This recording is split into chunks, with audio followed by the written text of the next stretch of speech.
Welcome to the iPhoneography Podcast. This is episode 156, and today we are going to talk about the iPhone 17 Pro Max. We're going to be Team Orange, so as you can tell, lots of orange lights, and orange phone.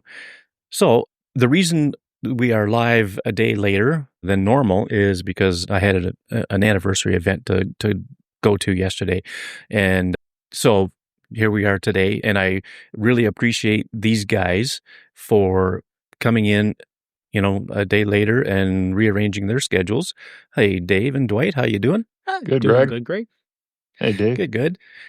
So we got some, bullet points here that we're going to go through, and we're going to just these are going to be our initial experiences with the 17 Pro Max, and Dwight and I have the phone, and Dave, he's on the 16 Pro Max, so he's going to be our question asker, and so we're gonna talk about what works, what doesn't work, what we like, what we don't like. Then we're gonna we're also gonna give like a anything that surprises us or whatever about the device, and then we will look at some photos, and we've got like 16 pictures to look at. So this is going to be a very visual audio podcast.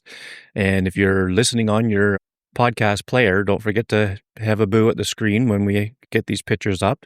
And I know they're going to be small on the podcast player. They're going to be under resolution or whatever, downsized for YouTube.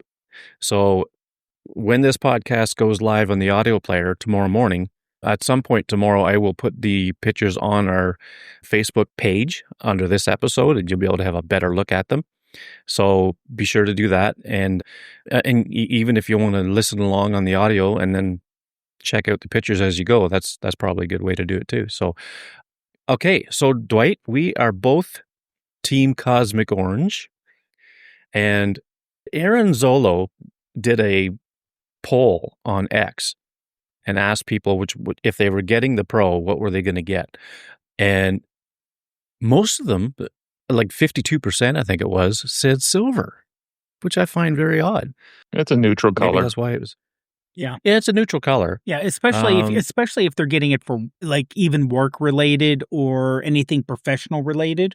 Yeah, I could see that. That's I true. could see that. Yeah, because you really don't want to stand out in that case. Yeah, but I'm surprised the blue didn't outsell that, or in the poll. I mean, who knows what the real numbers are for sales? But but anyway, I think the orange is a really cool color. I think it's a fun color. People wanted, over the years, I've heard a lot of people say they'd like to see a more bold or a fun color in the Pro phones, and so in an interview with the guy from Tom's Guide and I forget the other guy's name. Anyway, there was a YouTube video where there was a 2-part interview between the two channels of these guys, and they had Greg Joswiak, is that it? Joswiak, and who was the other one? Anyway, 2 of the big guys that they do the keynotes. They were saying, hey, people wanted a bold color, so here you go, you got orange. So that's probably the reason why they put it out in the orange. But anyway, so Dwight, when you took it out of the box, what'd you think? It was different. I usually have a neutral color. However, 2 years ago, I as well had the blue, I think 15 Pro Max. I kind of like that color.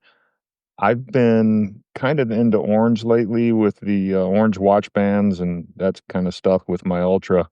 And I thought it was a nice change. I mean, it was different. It was bold. It was, not as conservative, I think, as my work iPhone.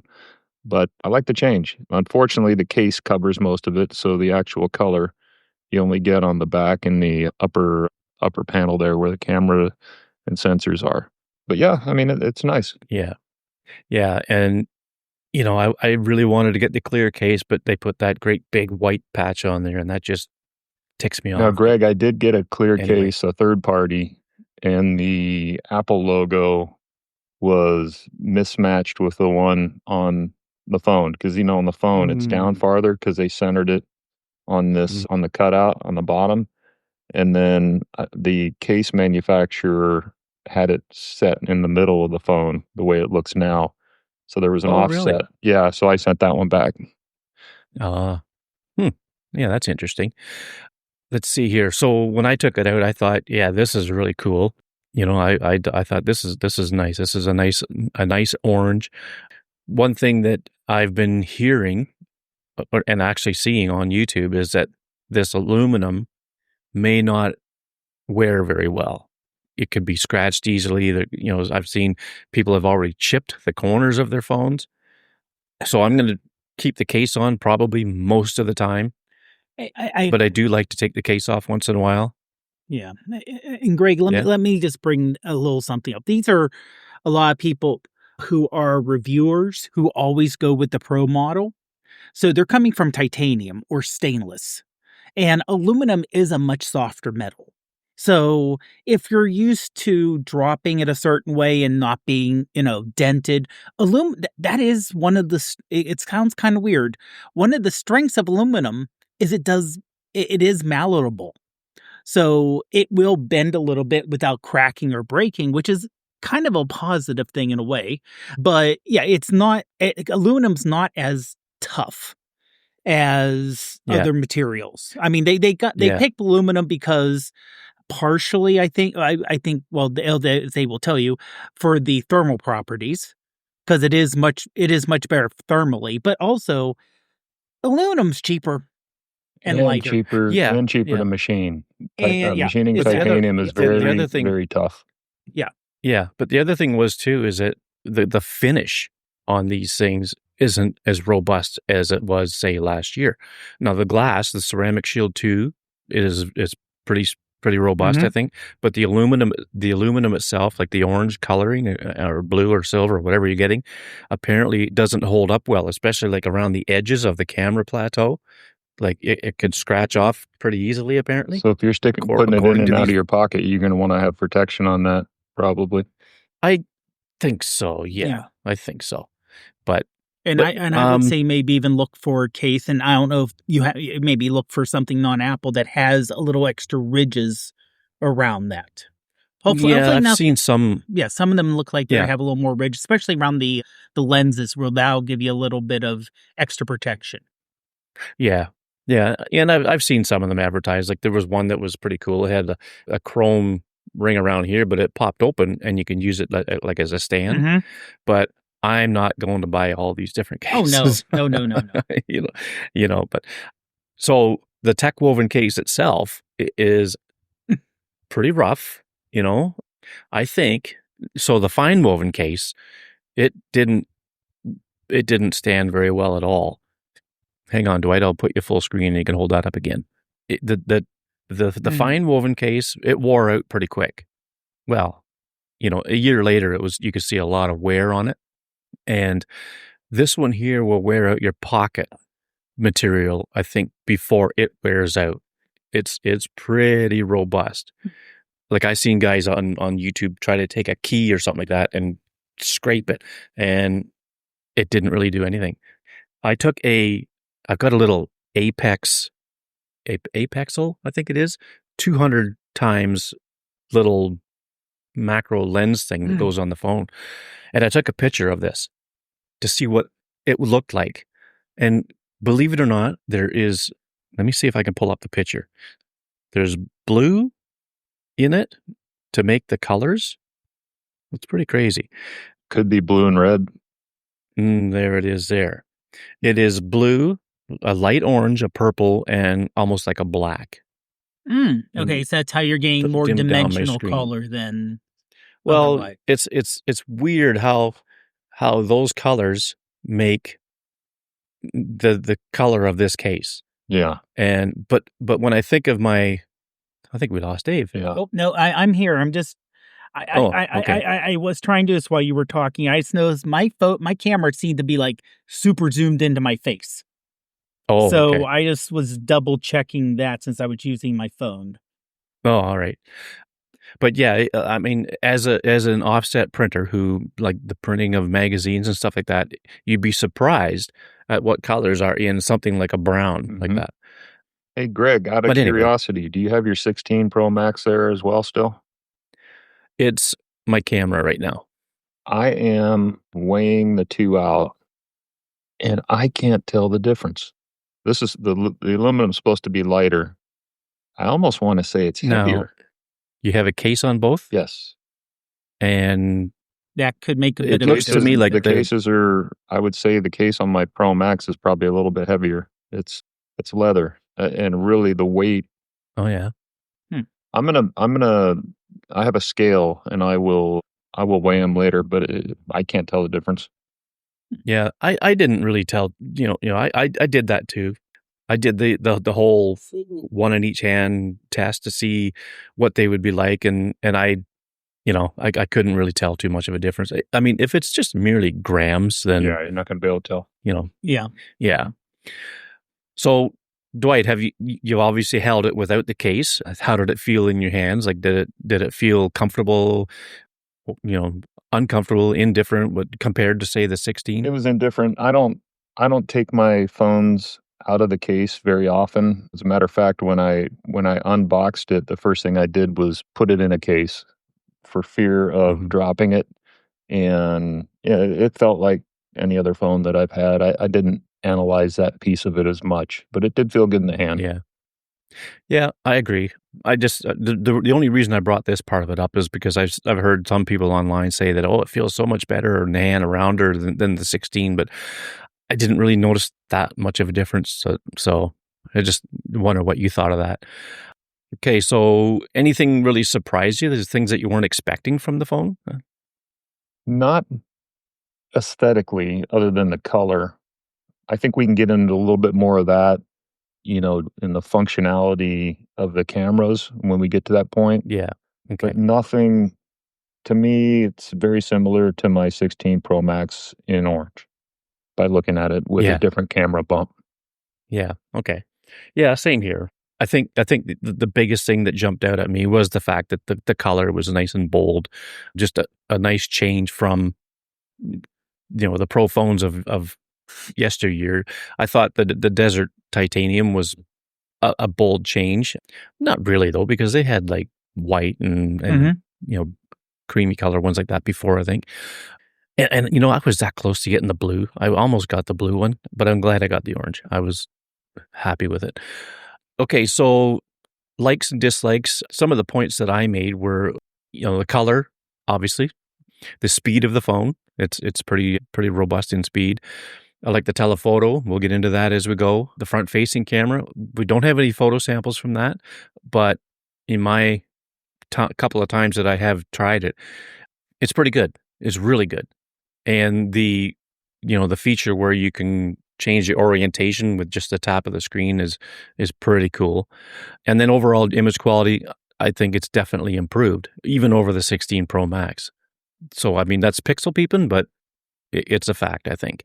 Dwight, any likes or dislikes on your side? Well, I'm going to have to take your word on the front facing camera. I didn't test that. I'm not really much of a selfie No, guy. I'm not either. Maybe it'll, if we do the dual cameras for video, which I do rarely, I think that would be, a nice feature. Image quality, we'll get into that a little bit more. I don't see Yeah. a whole huge difference, in my opinion, so far. Yeah. So we're going to go to the chat room here in a minute, but I just want to cover a couple of dislikes that I've discovered. One of them is portrait info is not retained on a 48 megapixel shot. And I thought there was something, like I thought it was a bug or something like that until I actually just tested it about an hour ago. I tested the main camera in portrait mode, and I just held it out, with the cameras facing me, and then took a shot. I did that with the setting at 24 megapixel and the setting at 48 megapixel, and the 24 retained the portrait mode info. The 48 did not. So it's obviously it's got something to do with, all the magic that goes on behind the scenes or something like that. So kind of a bummer that it doesn't do it in 48 megapixel. Great. And quick dumb question. You were in height for both, right? Yep. Okay. I just want to make sure that you didn't, when you switched to 48, you didn't switch it to RAW. Yeah, no. Okay. I've been shooting in HEIF for most of the time that I've had this so far because of the photographic styles, and we'll talk about that in a bit too here. But the only other thing was, and I could wait to bring this up, but I'll bring it up now anyway, and we'll discuss it here also in a little bit. Is it was hit and miss on focusing when I tried some Astro stuff. I went out to a place. Now the light pollution map said it was Bortle 4. I don't know. It was pretty darn dark where I was, and the sky was just full of stars. There was no moon, nothing to interfere. And usually you tap on a star and the camera focuses. I got to tell you, and there was no dew. The cameras weren't hazed over or nothing like that from dew or dampness or anything. But I tap on the stars and it failed to focus a couple times. And I think Shane Mostyn's video, I think he talks about this too. And he has the 17, just the regular 17. He didn't go for the Pro this time. When it focused, it was great. But sometimes it just had I don't know why it wouldn't focus. So I'm hoping they fix that in an update. But that was my other dislike. So the portrait mode not at 48, and then the hit and miss on the focusing on the stars. So, hey, Greg, I have a quick question right. for you. Back on the portrait info not retained. Mm-hmm. Did you try it in Pro Max as well? You know what? I didn't. So I will have to try if your dog walks in, maybe you can try that. Yeah. Well, I don't. They just had their supper, so they're probably sleeping. There you go. but yeah, I'll try that. I'll try that when we get off the air here, and if it works, then I'll put it on the Facebook group or something. I'll definitely let you guys know right away. That's interesting. I never thought of that, but hopefully it does work. Because I saw there's a guy on YouTube from down in Toronto. His name is Lee Zavitz. And every time a new phone comes out, a new iPhone, and even some Android phones, he does a camera test and all this stuff. And so it's always a model shoot. And he had this 17 Pro Max in the orange, or maybe it was a Pro, I don't know. But anyway, either one, both the same. I heard him say in his video something about a 48 megapixel portrait mode shot. So I'm just going to see if you can go Pro RAW in portrait mode, because I tend to think that you can't. Let me go RAW 48 and then portrait. It doesn't say, but I just took a shot of like the corner of the room. Ooh, and it has portrait 24 megapixel. So I tend to think that 24 is the most you're going to get with portrait mode. So anyway, I'll play around with it and see what happens. Okay, so let's go to the chat here. Dale Artherington's in the house. He's got a couple of YouTube videos out showing the Astro work between Dale, is it the 15 and the 17? And he did a time lapse with his Lumilapse, which was interesting.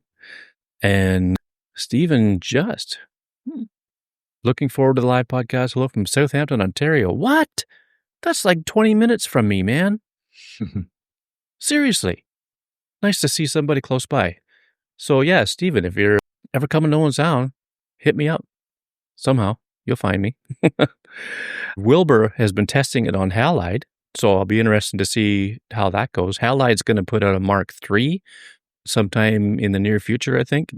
And I always do look forward to Sebastian DeWitt's camera review when the new phones come out. So that'll be interesting. And Dale says about the colors, they tend to get the silver because if it scratches, you won't see it as much as because it's silver underneath. That's a good point. That is a good point. And so it has focus issues in night mode. Yeah, that is true. I've noticed that it can swap the selected lens from time to time as well, at least on the first image taken. Selected one times uses the 0.5 with macro control off. So that's interesting. I haven't experienced that yet myself. Even after focus locking? Yeah, that's a good question. And Stephen, I just recently bought the 16 Pro Max, which he finds excellent. I didn't like the look of the full bump out of the back of the 17 Pro, I guess he's talking about there. Yeah, I get it. I get it. Yeah, but you know what? It's just another one of those things where Apple did something and they probably say when they design these things, people will get used to it. And I'm already used to it, it's okay with me. I'm fine with it.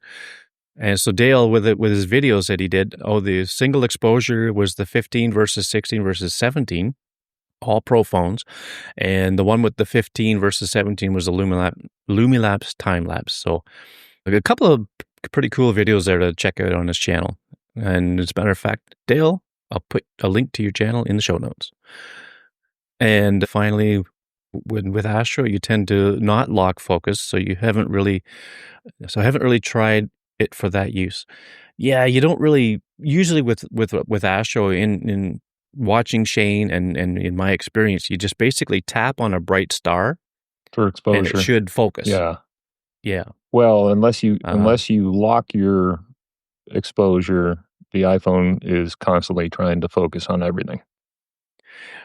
Well, yeah, but if you tap to focus though, it should focus until something else moves, and then it'll start trying to focus on everything again. Yeah, you're right. So you can do that. You can do that test if you have somebody 10 feet away from you and you lock your focus on that person. Anybody can walk in front of you, and that focus is going to be maintained. If you don't lock your focus, and you just tap on that person, as soon as somebody walks through the frame, your focus is gone. Yeah, that's true. Dale also says he wishes dual capture would allow 2 separate videos. Yeah, that would be nice. That would be nice. You'd think with the power these things have, they could do that. But I think in that interview that I was talking about earlier, I think they said something about it's more of a fun thing than it is a pro feature, I think.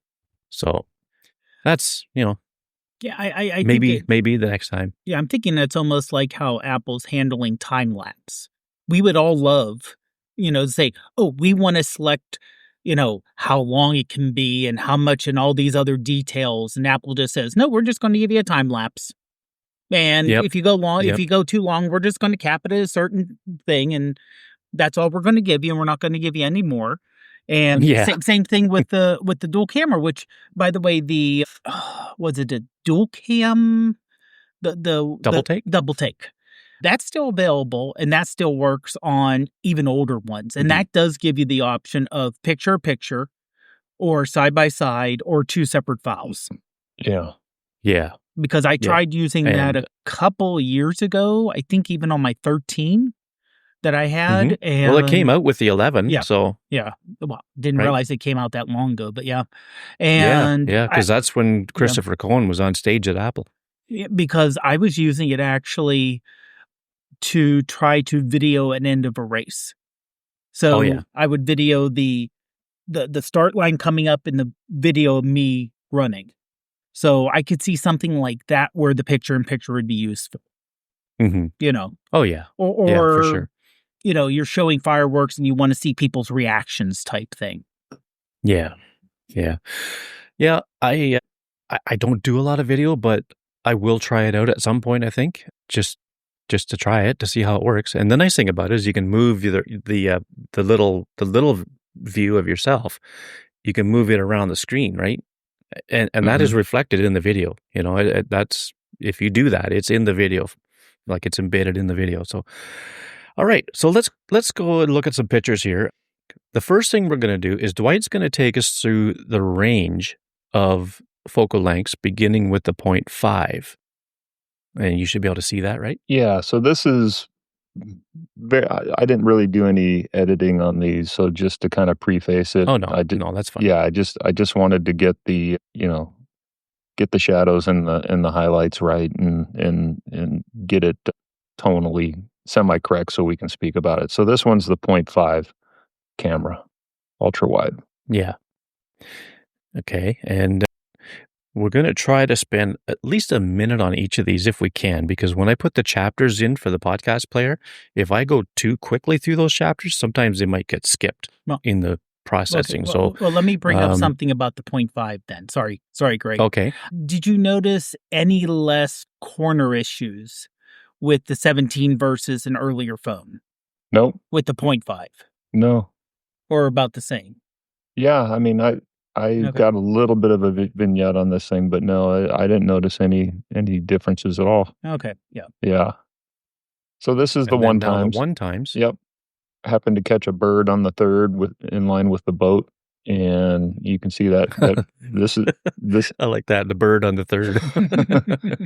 That's good. So this is the main camera, right? The wide camera. full sensor, right? So this is the one times. Yeah.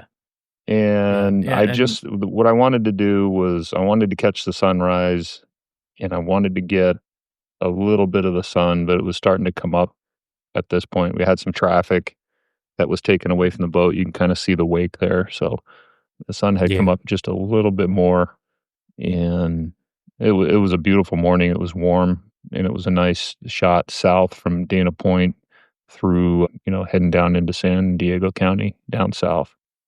And these are shot in Heath, right? No, these are Pro Raw. Or these are Yeah, Pro so Raw? I I Okay. I I did it in Pro Raw 48, and I edited it in Lightroom under the adaptive profile color Oh, because yeah. Okay. linear I don't have my linear profiles yet for the Bayer Raw lenses for these cameras. So I'm either shooting in Okay. Pro Raw now or the Hive. Mhm. Okay, sounds good. Yeah, so, I mean, you know, it does a great job of, getting the tonal ranges, like, the dynamic range is pretty good in these cameras.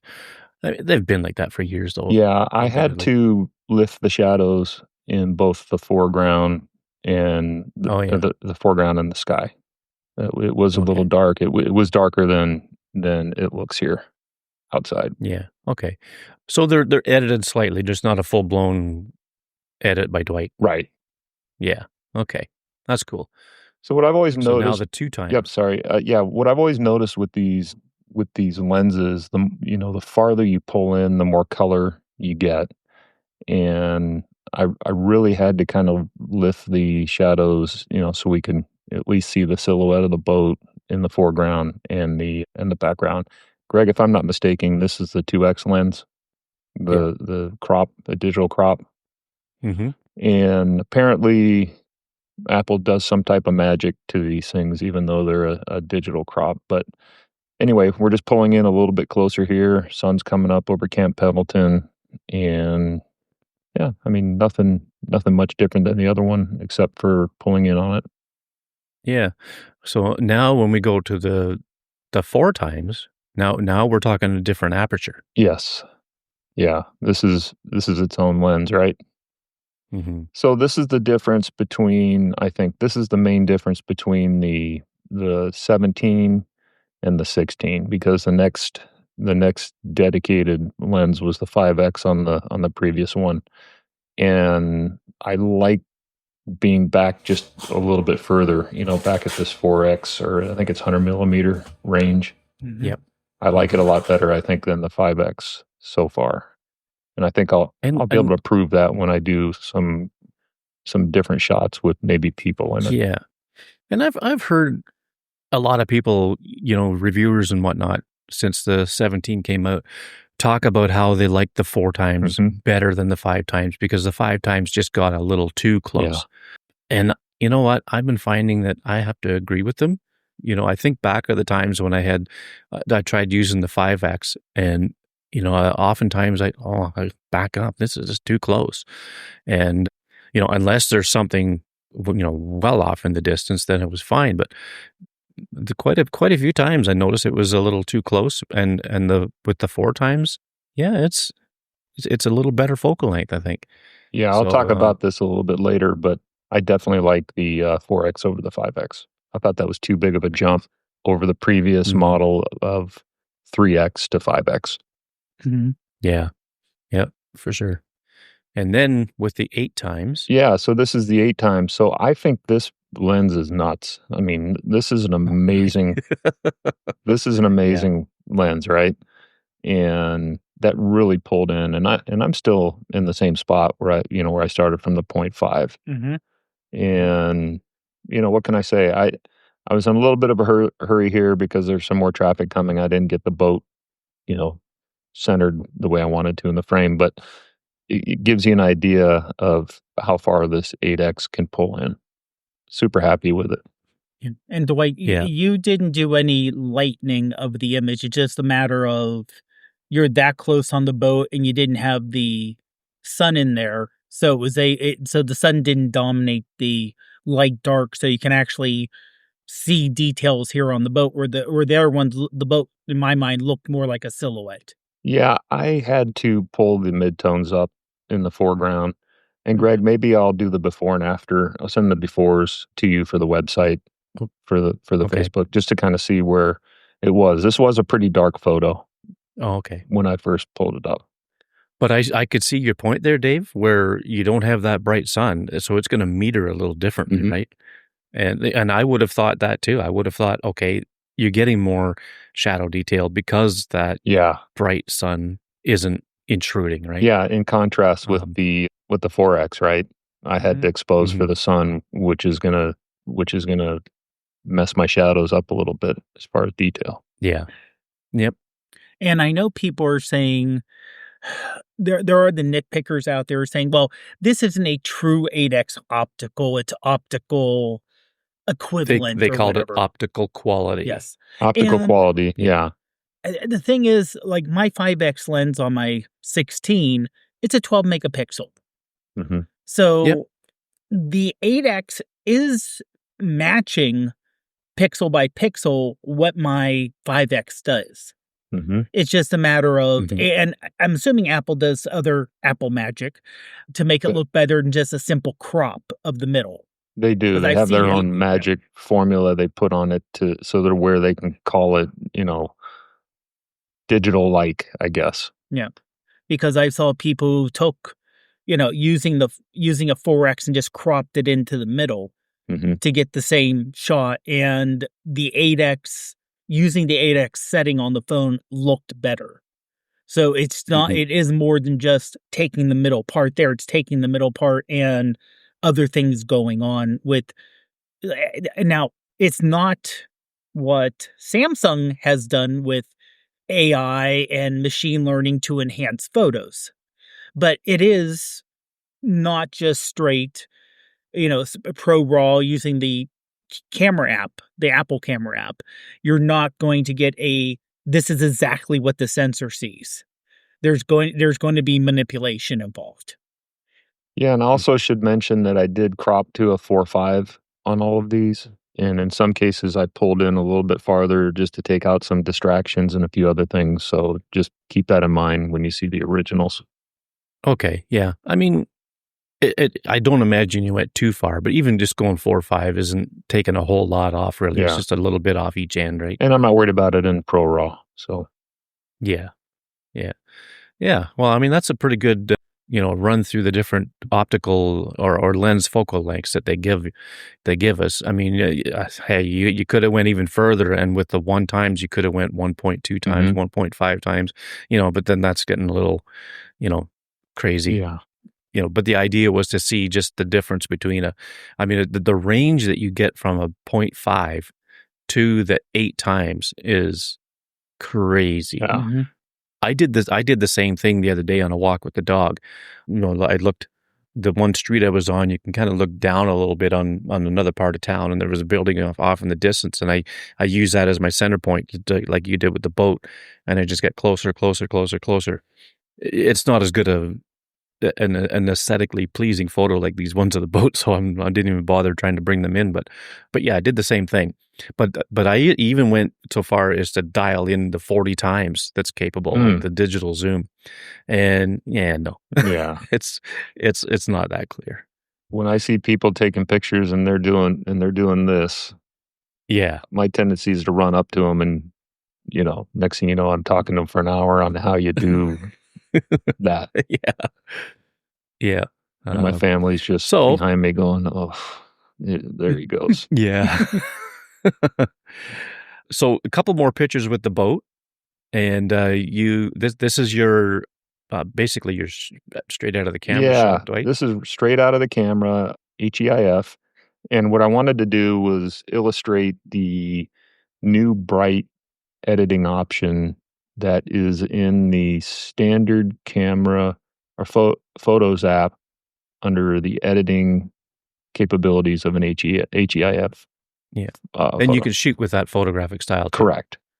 Yeah, Yeah. I shot it in, just standard or whatever, and then I Mhm. applied the new bright adjustment to it, and you'll see that here in a second. Yeah.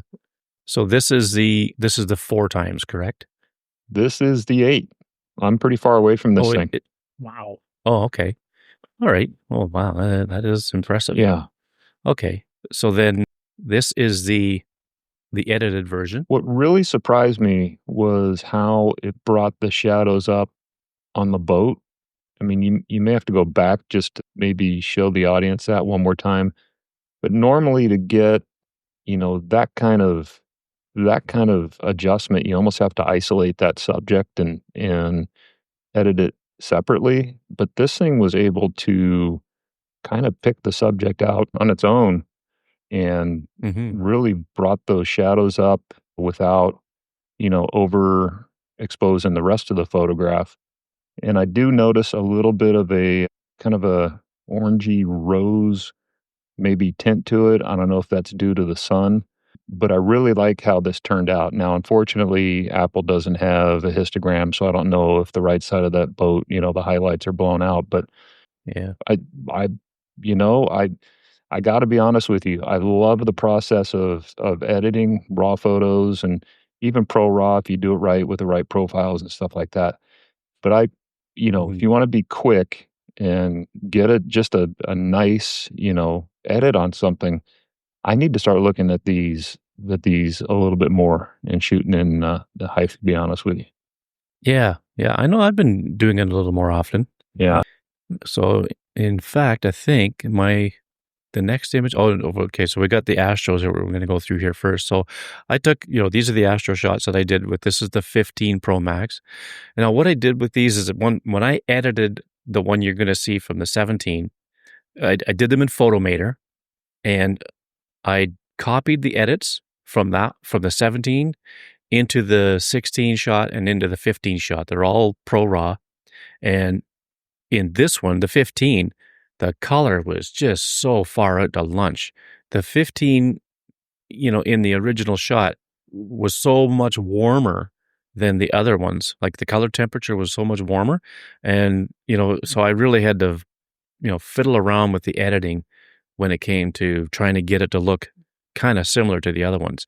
So this is the 15, and if you look real close, you might not see it very well on YouTube or in the podcast app, but you can see some blue line here. Mhm. A I little can see more. it a little Well, bit, yeah. I mean, the blue line I think was more prevalent in the 16. Whether it shows up in my pictures or not, I'm not sure. But there's a little bit of blue showing through here, which is just just crazy why that happens. But so when you go to the 16, you can see a little bit of difference in the color temperature. And this is actually fairly clean compared to the 15. A little warmer. It's a little warmer. I think it's just a little better quality, maybe more stars showing through than the 15. And the galactic core. So there's a bit of light pollution down at the tree line. I tried to kind of adjust for that when I did the 17 shot, but it just made a mess of it. So I just left it in. But I just try to edit these to try to get the core to really show well, and while keeping the sky. I try to get the sky as dark as I could without ruining it. And I don't like the transition from the very dark in the top corners down to where it's bright in the middle. I did try a bit of a radial gradient and tried to adjust for that, give a little more clarity to the galactic core. And these are about the best I can get anyway with Photometer. And then finally with the 17, I just think there's more detail in the core. Mhm. And it does show a little darker than the other ones. But having said that, the light pollution at the tree line is a little more prevalent, I think, here too.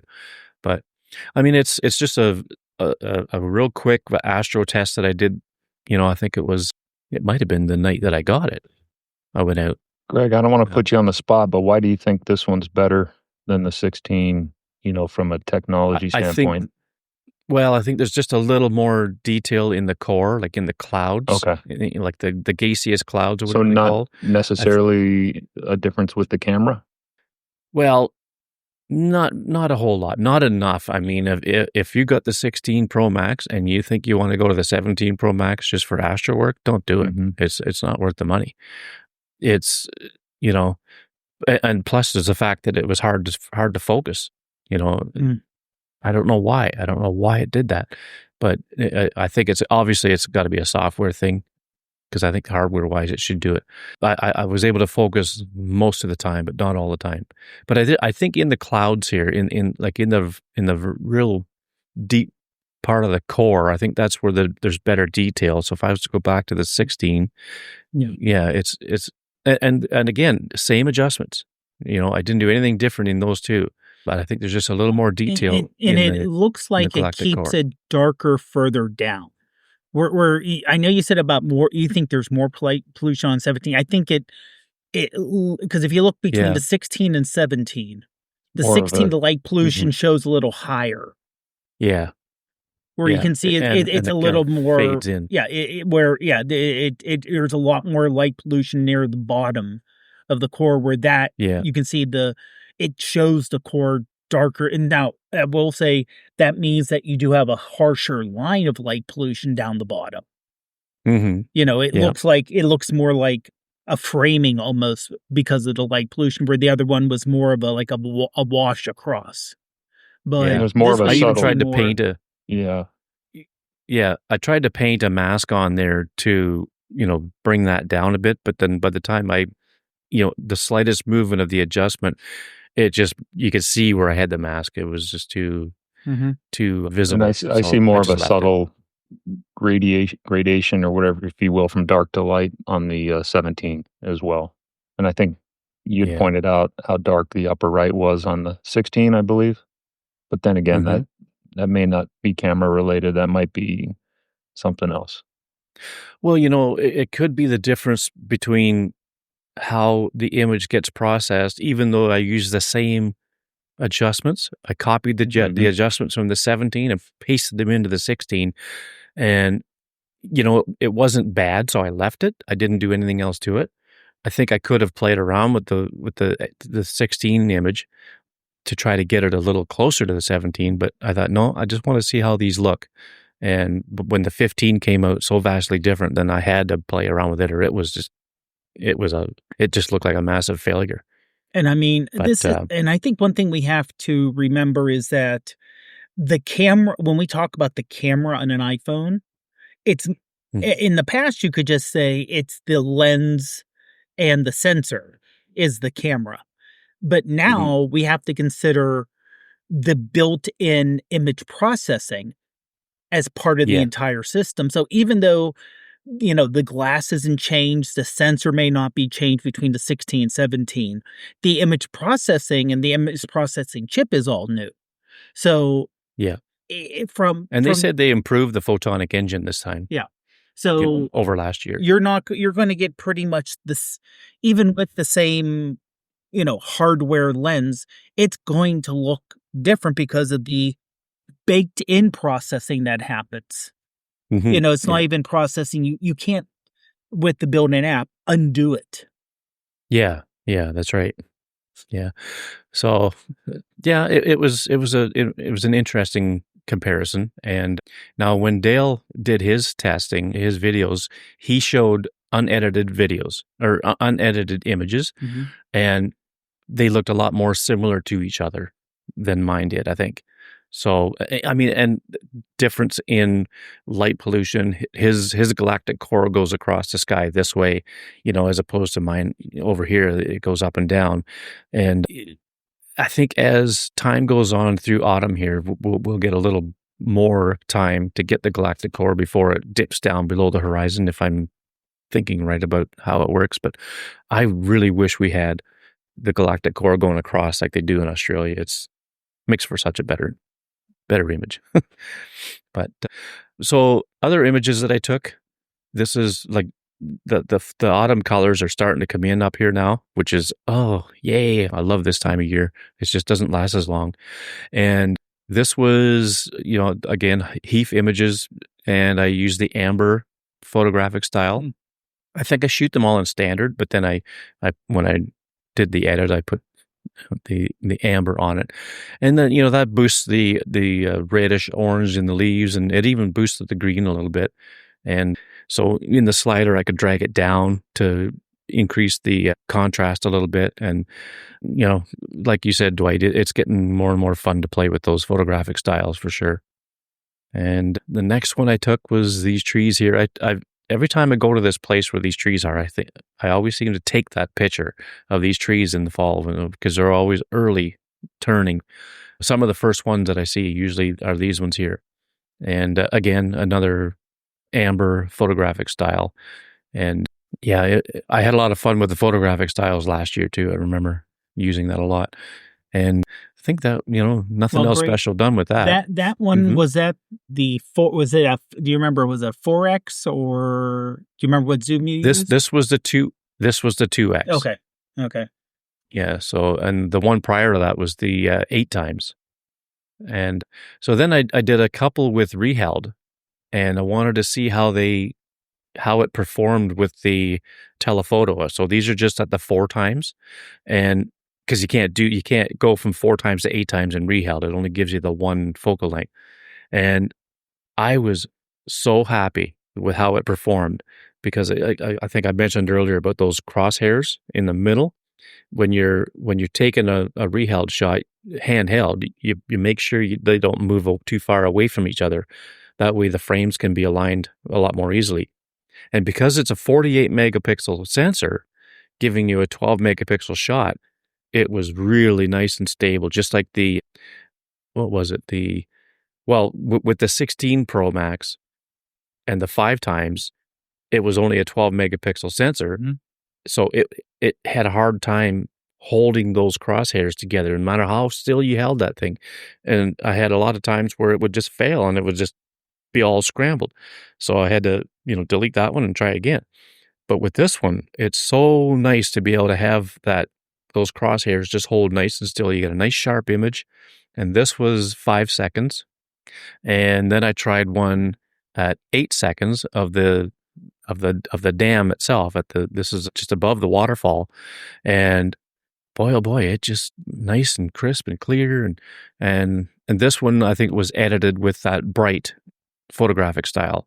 No, sorry, it can't be, because with Yeah, it wasn't HEIF. Reheld you can't shoot. Yeah, you can't shoot HEIF. So no, I just edited it and tried to make it look nice and bright. But so yeah, so that was a lot of fun playing with Reheld, and I would love it if they could give us the capability to go, to the 8 times type of thing. But I think if they did, then we'd run into that problem with the crosshairs. Maybe, I don't know. Well, I love on the waterfall pic you have open. If you look at the right concrete structure. No, I'm sorry, the other one. This one, yeah. If you look at the right concrete structure, the fact you can see the cracks in the concrete. Even with a long exposure photo, the fact that it keeps it where, because normally with long exposure, the little details like that will get blurred out, because just even like it said handheld, just a little shaking of your hand, where here it's like it kept that clear, and you have almost the natural bokeh with the leaves in the foreground being just slightly out of focus.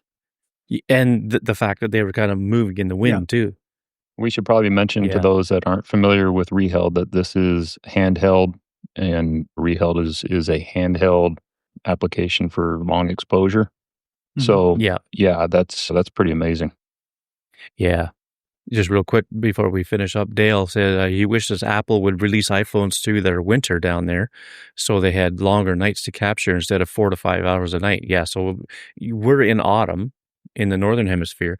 They're coming into spring, where their nights are going to be, let me see, how's that work?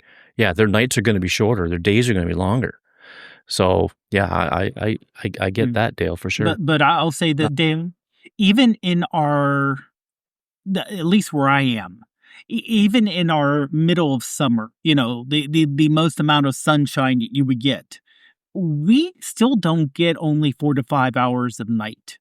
The best, the latest I've seen, at least up here in Pittsburgh, it's maybe, if it's completely clear, there's no clouds, it doesn't get dark till maybe 9:30, close to 10, and it gets light at like 5. So we have a good 7 hours at night where we are. Great, you probably have a little bit less because you're further north than me, but probably not a Um, tremendous amount in summer. in the summer, yeah. So you Well, probably you know have a what? little bit more. So you guys have July 4th in the States. We have Mhm, Canada Day up here, so it's July 1st. And of course all the fireworks and stuff, mhm. right? They start the fireworks display here in the town I live in at 10 o'clock PM. And it's still a little light Yeah, see, at that time. we're Like, I we're mean, yeah, you could walk around and not bump into things. Like, it's not complete nighttime at mm, that time. So, yeah, and we're and of course that's yeah, that's going to be the shortest night, one of the shortest nights of the year. right, Probably. and our fireworks start at 9:30ish, and it's dark Hmm. by then. And for Oh those yeah. on YouTube, I have a cat laying in front of me, occasionally knocking over the camera that I have propped up here. Yeah. That's why it looks like that's why it looks like I'm in California and experience an earthquake, Yeah. because I have my own Yeah. orange and black thing here, large orange and black thing right here, causing Yeah. camera issues. Yeah. It's all good. So I did a couple of interior shots. This was with the 8 times. This is looking into the kitchen from the dining room in my house. And oddly enough, there was a blue towel on in between the kettle and the air fryer, basically where that red towel thing is there. There was a blue towel laid on there, and I used the cleanup tool just to get rid of it, and it did it Wow. absolutely flawlessly. I was really impressed with that because a lot of times I generally don't have good luck with the cleanup tool, but it did a really good job of that one. Mhm. But I'm just happy with and this was kind of low light. I used the bright photographic styles when I edit it, and I mean it's not what you would get from the 48 megapixel sensor. Obviously this is crunched down to 12 megapixels because it's the 8 times. But I thought it did okay. I thought it Mhm. did a pretty decent job. I was kind of happy with how it went. And I was sitting at the dining room table, and it's just the way the light caught the cupboards, and that I thought, Mhm. yeah, I got to try this. So that was an interior shot, and then I did another interior shot at the local Montana's, and just where I was sitting, I just happened to look over and got to take this one. So this was at the 4 times, and it was 48 megapixels, and the detail is just unbelievable from that telephoto, and clean, fairly clean, Mhm. even though it was somewhat dark. And again, this is the bright photographic style. Other than that, all I did was maybe a slight brilliance adjustment, slight contrast, and slight vibrance, and then I put just a hint, just an ever so slight hint of a vignette on it. But and I cropped it to 3:2 instead of the 3:4. So it's I'm really digging this Mhm. telephoto lens or this telephoto camera, just especially the 48 megapixel. So something that we haven't discussed, and we're gonna cut this off in a couple of minutes here because we want to keep it down to an hour. But something that I didn't talk about was I used the Reflex 240 on the telephoto with a clip because I don't have a case yet. I have one ordered, but they're not shipping them out till sometime next month, I think. So the clip, I just put it on, and I thought, okay, please work without being out of focus or whatever. And it was the first picture I took with this phone, and it worked fine. It so the worst thing was trying to line it up. So when they get the case, it'll be perfectly aligned, and everything will be great. But it performed great. So I can get a 48 megapixel telephoto shot with the 240 on there, Mm. and it'll look the same as the 8 times, but it'll have better resolution. And that is the whole idea behind using these other lenses on an iPhone. It's to be able to use the best sensor and get the different focal lengths. So pretty happy with how that turned Mhm. out. And Dale says, thoughts on this spatial photo feature? It's even on RAWs. Yeah. So we talked about this when we talked about iOS 16, and it's when you open a picture, and it could be any picture. It could be a picture you downloaded from the internet. It could be an AI picture. It could be anything, any photo that's in your photo gallery. There's a little icon above it on the right-hand side that's got a little hexagon picture with an arrow, and you tap on that, and it creates this spatial image where you just move your phone around, and it looks like it's got 3D in behind it. Like it's so cool because you can use that for wallpapers and stuff too. And Greg, I think the only way you can output this in general, and correct me if I'm wrong, is to do a screen recording while you're moving your phone, and then like crop the video, and then you can show the video. But I don't think there's a way to make it interactive where, like, Facebook had their 3D feature, which was kind of crappy, but it had a thing where you could output it and someone could just put their mouse over it and kind of move the image. But I think with this one, there's no way to output the spatial. Yes, you are correct.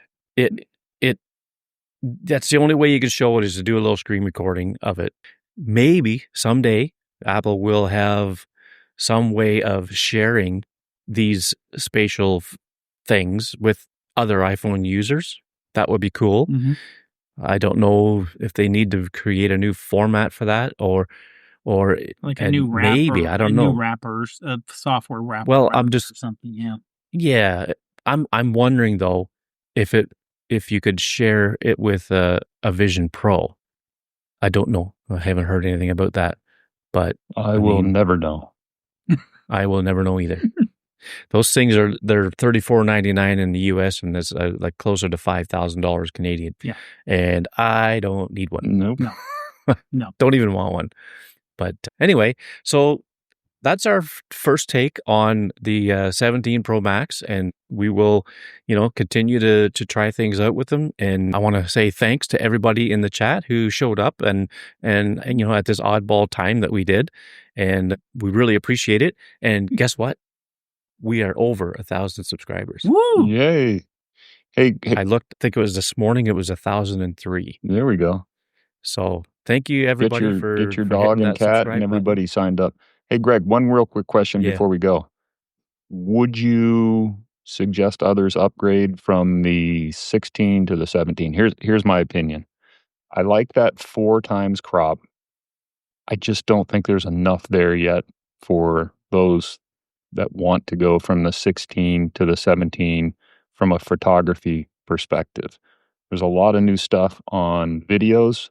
I think that's really cool. I just don't do a lot of videos, but I think, this next evolution was more geared towards content creators as everything else is.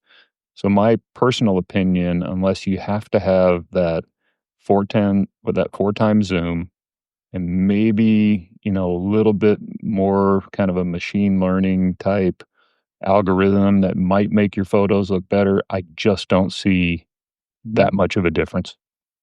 Yeah, I would have to agree. So I've said this before, if it wasn't for this podcast, I would not have upgraded. I was on the 12 Pro Max, and then I was on a 2-year cycle. I went to the 14, and then I would have went to the 16. So I would have missed the 15, and I would have missed this one here. I just wouldn't have spent the money on upgrading. And as much of a photography enthusiast that I am, and as much as it would be nice to have the new camera, it would not be worth spending the money on it. I do it for the podcast, and I'm only doing it because I'm able to. I throw some money in a separate bank account every pay, and it builds up over the year, and then that's how I get the new phone. And this time I traded my 15 Pro Max into Apple, and I'm going to get that back, so that really helps. But little secret here that I've been kind of holding until now, as far as all the viewers and listeners go, is I'm retiring at the end of the year, and I don't know if I'm going to be able to get another one next year. So I wanted to take advantage of that these last few years to, while I was working, I can throw that money in the thing. Hey, in my retirement, if I can do it, I will. But I don't know. I don't know if I can do it. I will see how it goes. But in the meantime, I'm going to enjoy the 17 Pro Max, and and I've still got my 16 Pro Max. I kept it as a backup. I'm not on any beta software right now. I'm keeping it to the public release. Most likely will do that until WWDC next year. Then I'll put the old one on the new beta or whatever. But yeah, I just, that's the only reason I have updated every year for the last few years, is because of this podcast. And I think it's only fair to be able to talk about it and, answer people's questions, show people examples and that sort of thing. So that's why I did it. That's why I did it. Yeah, Greg, I think we're aligned on that. And, this very early, I haven't had a whole heck of a lot of time to spend with this phone yet, and, to be fair. So anything that I or we find different, I would imagine we can discuss in additional episodes. Oh, sure. Yeah. Yep. And so, and Dave, if you ever happen to hit an Apple store, go and try out that selfie camera and see what you think. Well, I'm curious about that. I'm also curious about the Air, because I would say for if you're a non-photography enthusiast, because it does have the 2x optical like zoom. For a lot of people, that may be enough. And I think next year, I don't see a lot of changes to the Pro or the Pro Max. This is just me guessing, me putting on the smart hat and trying to guess. But I'm guessing next year, the big thing will be the foldable phone. And that's what they're going to put a lot of their effort and a lot of the everything they're going to push will be towards the foldable phone, which will be US probably $2,000. Yeah, so I will not be getting that. That was. It's funny you mentioned that, Dave. While talking about the Air, in that interview, I think it's Lance Ulanoff. I think that's his name. He asked Jaws, okay, so this Air, this is something really different now. Is this because you've been thinking about going to a foldable device? And you know what his answer was? He said, well, let's just talk about what we have now. So, I mean, why didn't he just say, yeah, we've got foldables on the table at the spaceship in Cupertino? And, well, I would say that he doesn't want to also have people who are thinking maybe not, and then holding off this year, thinking they may have they don't want to do an Osborne computer thing. Oh, we have this great new product. Oh, I'm not going to buy your current product. Then why would I do that? But and also it keeps, people are already talking, will they, won't they create a foldable? So, it's good. I think they're going to. PR. Oh, yeah. Yeah. Yeah. And they're not going to do it until they can do it without, screen wrinkles and whatever, So just to finish off here, Dale says Max Tele Zoom with 240 lens. Greg's getting a moon with an iPhone. Well, the last full moon, I did take a shot with the 16 Pro Max with the telephoto lens on it, and it actually came out pretty good with some serious adjustments in post, but I was pretty happy with it. But yeah, next full moon, if it's cleared, I'm definitely going to try. Oh, and because I used Project Indigo, that was it with the lens, and I went to 10 times. So, but it only gave me a small resolution file because of that, going that 10 times. But anyway, all right. Well, we're going to tie it off here, and I want to thank everybody again for listening in and playing along in the chat room, and thank you guys for adjusting your schedules to suit my needs here. And next time we will be back on our regularly scheduled time at Monday night at 9 p.m. Eastern, 2 weeks from now. And thank you for everybody who subscribes on YouTube. We really appreciate it. And now we want to hit 2,000 by next week. Yeah, by next week. Yep. Like Dwight said, get your dogs, cats, get everybody to subscribe. So, but yeah. Anyway, thanks, guys. Thanks, Great everyone. Discussion, and thanks, everyone. It was nice seeing you guys, and I guess we'll see everybody on the next one. Have a great one, everyone.